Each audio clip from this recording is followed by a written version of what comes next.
Assalamualaikum warahmatullahi wabarakatuh. Halo, perkenalkan saya Siti Komariah, mahasiswi Pendidikan Sejarah Universitas Sultan Ageng Tirtayasa. Pada video kali ini saya akan membahas mengenai kolonialisme dan imperialisme dengan pokok bahasan yaitu latar belakang imperialisme, pengertian kolonialisme dan imperialisme, dan klasifikasi old colonialism dan new colonialism. Kalian tahu gak sih apa yang melatar belakangi bangsa-bangsa Eropa menjelajah dunia hingga kemudian sampai ke wilayah Nusantara? Apakah orang-orang Eropa itu memang benar-benar berniat untuk menjajah kemudian menguasai sumber daya alam yang ada di Nusantara? Lalu apa sih sebenarnya arti dari kolonialisme dan imperialisme itu? Dan apakah setelah Indonesia merdeka, kita sudah benar-benar terbebas dari kolonialisme? Mari kita bahas.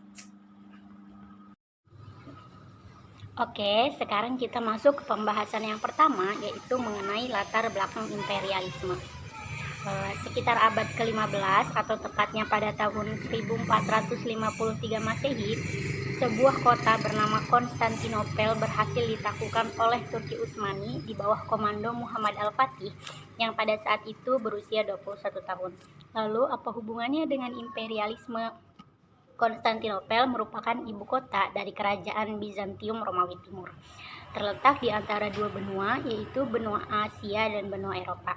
Nah, di pasar Konstantinopel inilah orang-orang mendapatkan rempah-rempah lebih mudah dan lebih murah.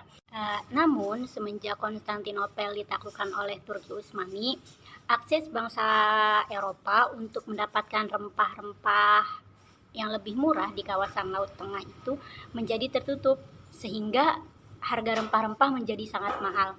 Oleh karena itu, orang-orang Eropa berusaha mencari dan menemukan daerah-daerah penghasil rempah-rempah ke kawasan timur. Selain jatuhnya Konstantinopel ke tangan Turki Utsmani, ada beberapa latar belakang yang menyebabkan bangsa-bangsa Eropa menjelajah dunia hingga kemudian sampai ke wilayah Nusantara. Dikutip dari situs resmi Kementerian Pendidikan dan Kebudayaan, ada 4 penyebab, yaitu yang pertama jatuhnya Konstantinopel ke tangan Turki Utsmani, yang kedua ekonomi dan perdagangan Eropa merosot, yang ketiga adanya berbagai penemuan di bidang teknologi khususnya di bidang pelayaran sehingga muncul penjelajahan samudra untuk mencari sumber daya di dunia baru, yang keempat semangat melanjutkan perang salib.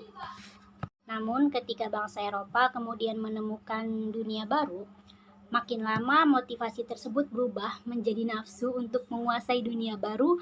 Dunia baru yang dimaksud dalam penjelajahan samudra adalah wilayah atau bagian dunia yang ada di sebelah timur Eropa, tepatnya daerah penghasil komoditas yang diperlukan dan digemari bangsa Eropa, yaitu rempah-rempah seperti cengkeh, lada, pala, dan lain-lain. Bangsa Eropa berupaya sangat keras untuk menemukan daerah penghasil rempah-rempah karena menjadi komoditas perdagangan yang sangat laris di Eropa. Rempah-rempah dihasilkan di Kepulauan Nusantara.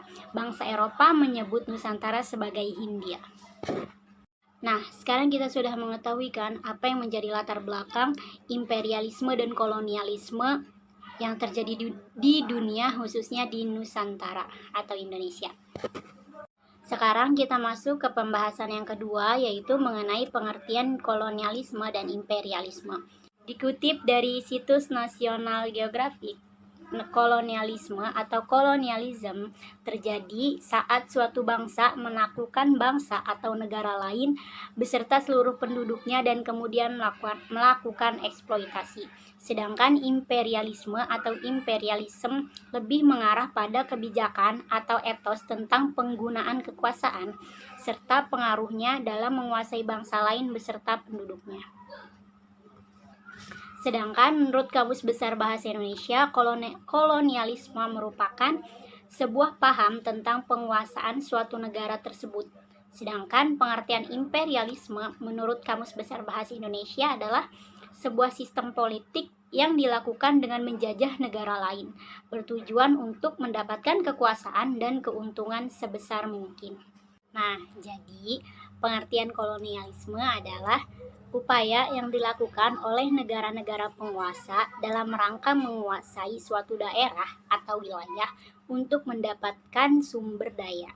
Sedangkan imperialisme merupakan suatu sistem dalam dunia politik yang bertujuan untuk menguasai negara lain dalam memperoleh kekuasaan atau keuntungan dari negara yang dikuasainya. Terdapat persamaan antara kolonialisme dan imperialisme, yaitu sama-sama menguntungkan negara penguasa atau negara yang melakukan kolonialisme dan imperialisme, serta membuat negara tersebut makmur, sedangkan di sisi lain negara yang menjadi korban menjadi sengsara. Yang kedua yaitu perbedaan antara kolonialisme dan imperialisme adalah kolonialisme itu bertujuan untuk menguasai dan menguras habis semua sumber daya yang ada dan kemudian dibawa ke negaranya. Sedangkan imperialisme bertujuan untuk menanamkan pengaruh pada semua bidang kehidupan negara yang bersangkutan. Sekarang kita masuk ke pembahasan yang ketiga, yaitu mengenai klasifikasi Old Colonialism dan New Colonialism. Old Colonialism itu dilakukan dengan cara paksa, menaklukkan dan merampas sumber daya alam dari negara jajahan. Caranya itu bisa dengan monopoli perdagangan, perang, bahkan perbudakan secara paksa.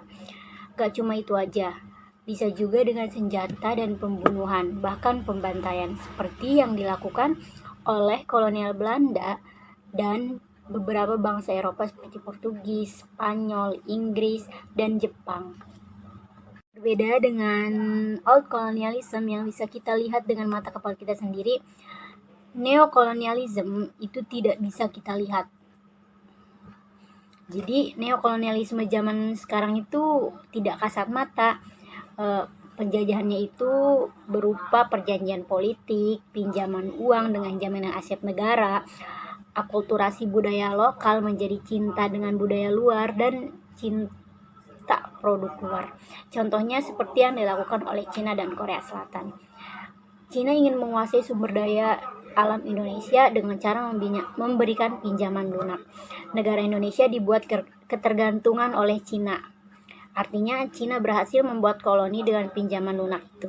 Sedangkan Korea Selatan berhasil membangun koloni lewat K-pop dan drakor. Produk kecantikannya diminati di Indonesia, bahkan menjadi rujukan perawatan kulit. Ketika ada orang Korea ke Indonesia, betapa tergila-gilanya wanita Indonesia dengan mereka. Dengan demikian Korea bisa masuk ke Indonesia dengan mudah. Mungkin hanya itu yang dapat saya sampaikan. Sampai bertemu di video-video selanjutnya. Bye-bye. Semoga bermanfaat. Wassalamualaikum warahmatullahi wabarakatuh.